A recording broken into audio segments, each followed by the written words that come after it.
안녕하십니까. 7월 9일 화요일입니다. 오늘 말씀 산책은 출애굽기 11장 5절에서부터 7절까지를 읽도록 하겠습니다.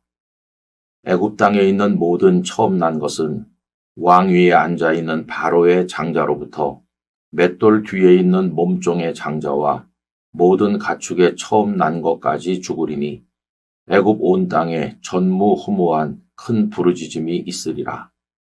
그러나 이스라엘 자손에게는 사람에게나 짐승에게나 개 한 마리도 그 혀를 움직이지 아니하리니 여호와께서 애굽 사람과 이스라엘 사이를 구별하는 줄을 너희가 알리라 하셨나니. 아멘. 여러분, 이 세상에는 철칙이라고 하는 게 거의 없습니다.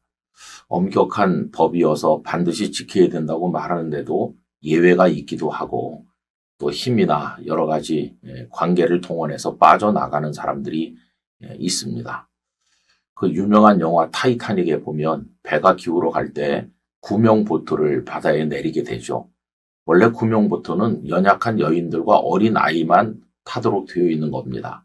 멀쩡한 장정들은 배와 함께 희생이 되는 것, 그게 그 당시 상식이었는데 거의 그 남자 주인공은 아니지만은 그 주인공 여자의 그 남편 되는 사람 여러분 기억하실 거예요. 그 사람이 비겁하게 구명 보트에 몸을 실는 거죠. 근데 어떤 아이 하나를 가슴에 품고 마치 자기가 그 아이의 보호자인 것처럼 거짓으로 위장을 해요.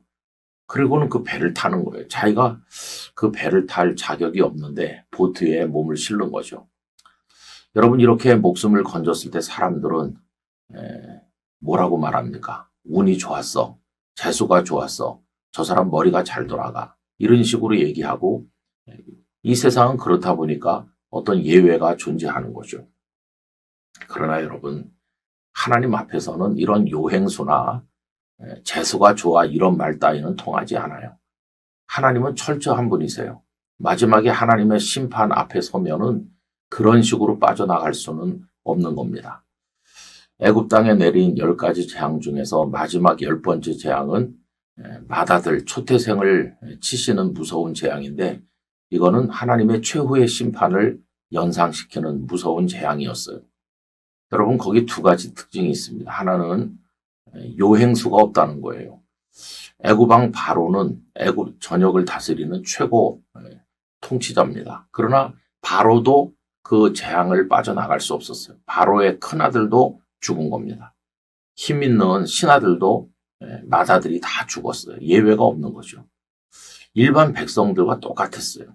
여러분, 하나님의 심판대 앞에 가면 예외가 없다는 것을 알아야 됩니다. 세상에서는 여러 가지 방법으로 이리저리 빠져나가며 약삭빠르게 살았는지 모르지만 하나님 앞에서는 절대로 그럴 수 없다는 걸 명심해야 됩니다.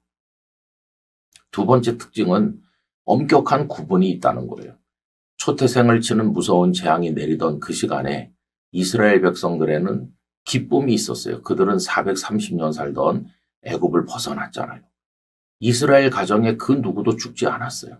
하나님께서는 애굽과 이스라엘 백성을 완전하게 구분하셨습니다.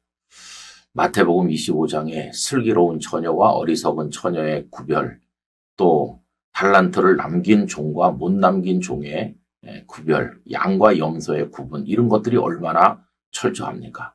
마지막에 하나님의 보좌 앞에 가면 이렇게 다양하고 많은 사람들도 결국은 구원받는 사람과 멸망하는 사람으로 둘로 나누어지게 될 것입니다. 그리고 거기 요행수도 없는 거죠. 여러분, 그러면 하나님의 심판을 피하고 구원받는 하나님의 자녀가 되는 비결은 뭘까요? 다른 게 아니에요. 참된 믿음으로 하나님을 경외하는 그 하나뿐입니다. 그 믿음을 가지고 하나님의 구원받는 백성이 되던가 아니면 멸망하는 자가 되는 거예요. 여러분, 세상에서는 어떻게 재주가 있게 이렇게 저렇게 해서 빠져나가도 절대로 하나님 앞에서는 믿음 외에는 면하는 길이 없다는 사실을 기억하면서 우리가 철저히 하나님 앞에 진정한 믿음을 가진 성도로 살아가야만 될 것입니다. 이것이 우리에게 얼마나 중요한 일인지를 기억하고 진실한 성도로 하나님 앞에 서기를 간절히 기원합니다.